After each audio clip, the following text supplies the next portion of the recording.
What's up, YouTube? It's Ghostwriter15 here, back at it again with another Edison Format video. And today's video, I have a special guest with me today. He recently made top 4 with Flip Dragons at Format Library's Edison World Championship Qualifier. Why don't you go ahead and introduce yourself? Hello, everybody. I'm Scrub for Life. I'm mostly a GOAT format player, but I've been the last season of Edison War League and playing some tournaments. And off the last two Edison tournaments I played with Flip Dragons.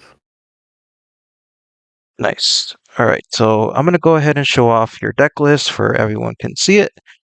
So, Scrub for Life decided to play 2 Caius the Shadow Monarchs, 1 Card Trooper, 3 Debris Dragons, 1 Gores in the main, 2 Quackhammer Dragos in the main, 1 Plague Spreader, 3 Red Eyes, 3 Red Eyes Wyvern, 3 Rykos, 1 Snowman Eater, and 2 Hamsters. So that's a total of 22 monsters.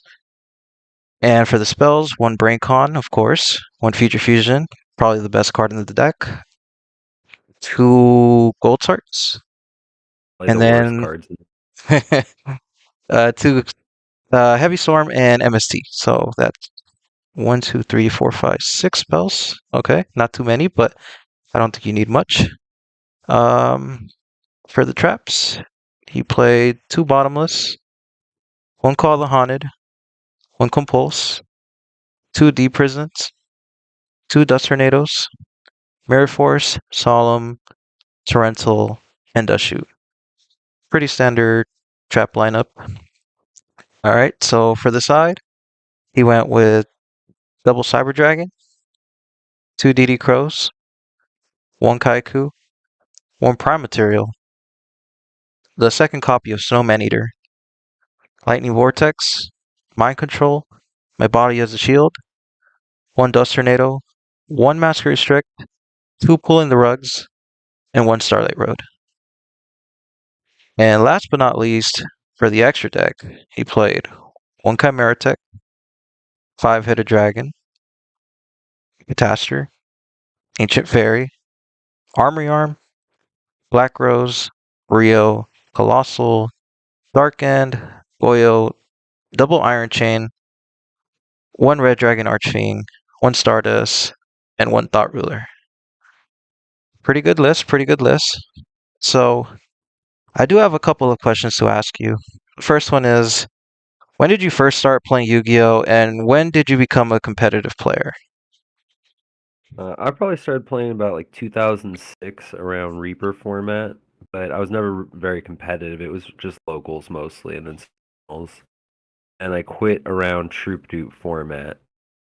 It was about 2 years, and then I got back into retro Yu-Gi-Oh about a year ago. Started playing Goat format and got into Edison format maybe like 6 months ago. I actually saw you were playing on one of the streams, and I was like, I know that guy. As well watch, and I watched you win. I believe it was the RBT with Dragon Turbo. Nice. I do remember that. Yeah, I remember you were actually watching the stream and you were commentating, and I think it was Keegan, E3 Yu-Gi-Oh. Yeah, Mm.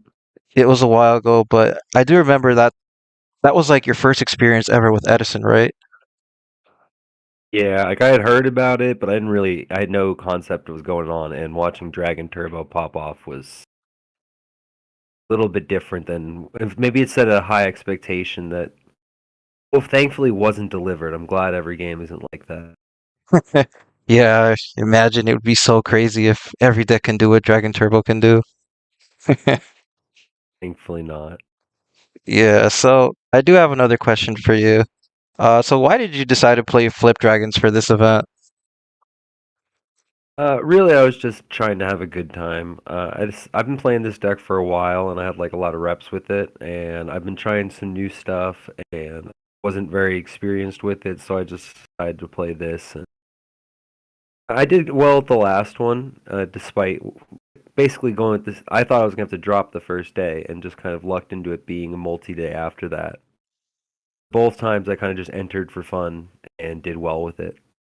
There's no real like logic behind it. If I was trying to make a meta call, I probably would have picked something else because I thought there would be less value and more Blackwings at this event. Nice. Well, it got you all the way to top four, and it ended up working out. Even if it was just for fun, it worked out.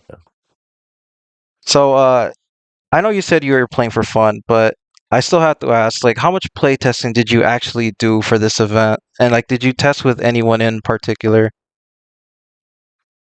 I just played some games on ladder, like a couple games a week, and didn't test with anybody in particular. Just talked with mostly Rob Demand, their Flip Dragon enthusiast, and I basically just figured out, what are the siding patterns, how do I want the deck to look, and let it rip. Nice, nice. All right, so you mentioned Rob the Man, and that's another really good Flip Dragon player. I think he's topped a couple of like in-person IRL RBTs, if I remember correctly. That's how I understand it. Yeah, yeah, definitely. And what deck changes would you make going forward, if any? Get those gold sarks out of there for sure. Those were consistently terrible. Last event I only played one. This time I decided we're just gonna have fun and like play a more dragon oriented one because this one doesn't play Chaos Sorcerer. It's not playing like Allure. This is more just kind of a leaning into the Dragos and playing a more beatdown strategy and stalling out with the snowman so I can resolve these Sarks. But the Sarks are just terrible. Okay. Move those. I Yeah, actually probably so put go ahead. I'd probably put Charge in because this deck needs to see Raikou more than Bayou does. Because we don't have Greffer, we don't have Armageddon Knight, and we have these debris that need to get live, and we need to get dragons into grave to get pluses. All right, so if I'm understanding right, it's because Goldsark is a bit too slow, and Oh yeah. you'd rather mill stuff with like Charge of the Light Brigade. Yeah, I'd rather play more cards like that, or maybe put a Lure and Sork back in, cut a Drago, and kind of just give you some more gas. Nice, nice. So you think the flip monsters are enough to stall it out for you, and you really don't need the Goldsark. Yeah, I mean, if you see, you just want to be able to play the game without future, and this deck can duel. Breeze making a one card big guy can be good. Drago can call out some games. Raikou, Hamster, Caius. You don't need to just resolve future. Right, I see. All right, so what was your easiest round, and what was your hardest round throughout the tournament? Easiest round was definitely playing its macro stun. I main deck two Dust Tornadoes, the Raikous, the Caius. Drago shuts down Survivor. That deck was not very challenging to play against. Hardest round was consistently just playing against Blackwings. Blackwings, that's interesting. So why is it that Blackwings is the hardest matchup? Blackwings, one, it's probably just the best deck in the format. It opens Whirlwind, it auto wins. But bringing back Red Eyes and End Phase is really a problem against that deck because they have access to Clute, they have access to Icarus attack, and they can just use it before you ever get to get advantage off of your card. You spend all of this time setting up your red med, and then they just out it before you get any advantage, and you're just playing from never really getting anywhere. Okay, yeah, that actually makes a lot of sense. Um, so what card was the MVP card for you throughout the tournament? Future Fusion, Fusion Yeah, for sure. Brain Control, Card Trooper. Those are Card Trooper. Whenever I open it, how much better it makes it a breeze. It usually just wins me the game when I just get to go first or second and have it. yeah, Future definitely. Fusion, Future Fusion goes crazy. Go first. Special summon two guys for free. Yeah, Future Fusion is definitely insane. Like I play dragons as well, not exactly flip dragons, but I still play a dragon deck, and I understand how insane Future Fusion can be. So it's definitely up there as the MVP card. And although I don't play Brain Control in Dragon Turbo, I see how powerful it can be in this deck because you know you have your Caius, you have your tuners. You can even tribute if you have to for like red eyes. Oh, and the best play in the book is stealing someone's Stardust Dragon and then finishing it for red med. Yeah, that's actually insane. Like even if they go Starlight Road, you can brain control their Stardust that they just brought out, and you just go red eyes, and it doesn't even matter anymore. That's happened every tournament. Every the last two tournaments, that's happened at least 2 or 3 times. So that's Who insane. makes and I side mind control too, so if Vayu makes it, I'm likely to side in mind control and I can steal theirs. It's just free real estate. And Yeah. then in this, if talking about the side, the 2 cards that really did well. Oh, 3 cards. Kaiku was good. I usually side. Last time I sided a Fossil Dyna over the third Drago. It feels kind of redundant, and they're really finicky. They can either just be a dead card in your hand. You can't use them for red med. I wanted a different floodgate monster that plays around DDV. Kaiku was really good. It kind of just covered some other matchups where Drago is useless, like Hero Frogs, and it's not as good against Diva Hero. Yeah, that for sure. Yeah, I can see that because like Diva Heroes are really tough matchups sometimes, I believe, but I'm not sure. Maybe you can elaborate better on that. I don't think Diva Hero. I mean, it pops. This deck can be really slow and it has a lot of bad opening hands that can't do anything. Okay. So that is kind of that can be challenging. And I just like to have cards that cover multiple matchups. I can still side Kaiku in against Vayu. It's good, but I can't side in the third Drago against something like Diva Hero or Hero Frogs and really be happy about it. I can side in the Kaiku, so it's just like a more versatile use slot. Okay. Okay. I see. So something that's really interesting here is I see one Masker Restrict and two pulling the rug. So why this specific ratio? Why do you like this ratio against frogs?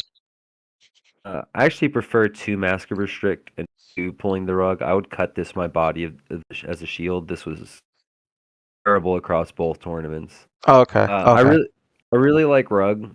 Rug's obviously just take your turn for any Monarch deck. Lately, there's been a lot more like combo frogs and non-hero frogs with like Light and Darkness Dragon. I actually like 2 Mask of Restrict. It just they both are good against those decks, but Mask of Restrict does something different, and it's if they can't out it right away, like you can just rush them down and it wins games. It can make and brick entire hands, which is something Pulling the Rug just can't do, and it stops Substitute. Yeah, very true. Like Masker Strict does so much more. It can actually stop Soul Exchange. It can stop Subtitoad, like you just mentioned. It also stops Enemy Controller. A lot of different cards. And playing the rug is just for tributes or normal summons like Stratos.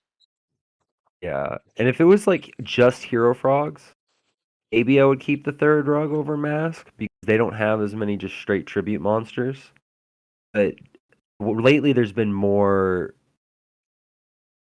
Frog etc. decks, as I would call it. There hasn't just been straight Hero Frogs. Yeah, yeah, definitely. Like especially like the new Dream Frog variant. There's like I think more they actually play with like Soul they play Soul Exchange, and the old list didn't play as many copies of it, but now they actually play like 2 to 3 copies.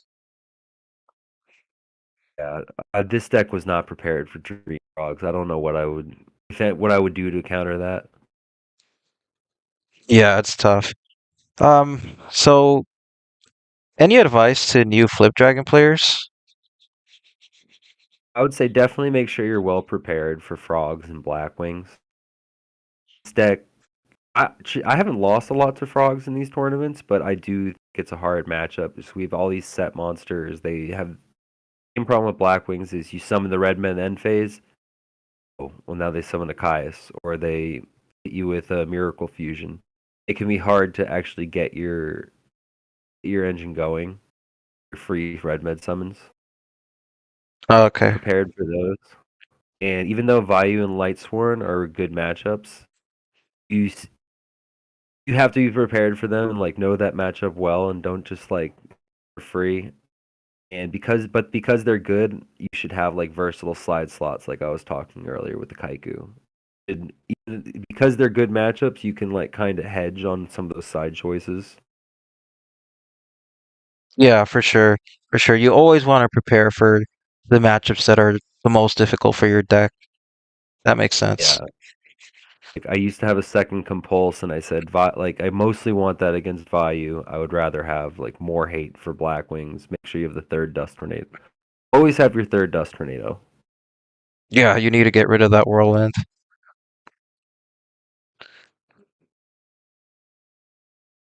Also, this low expectation. I think the meta isn't great unless Vayu becomes just a bigger part of the meta.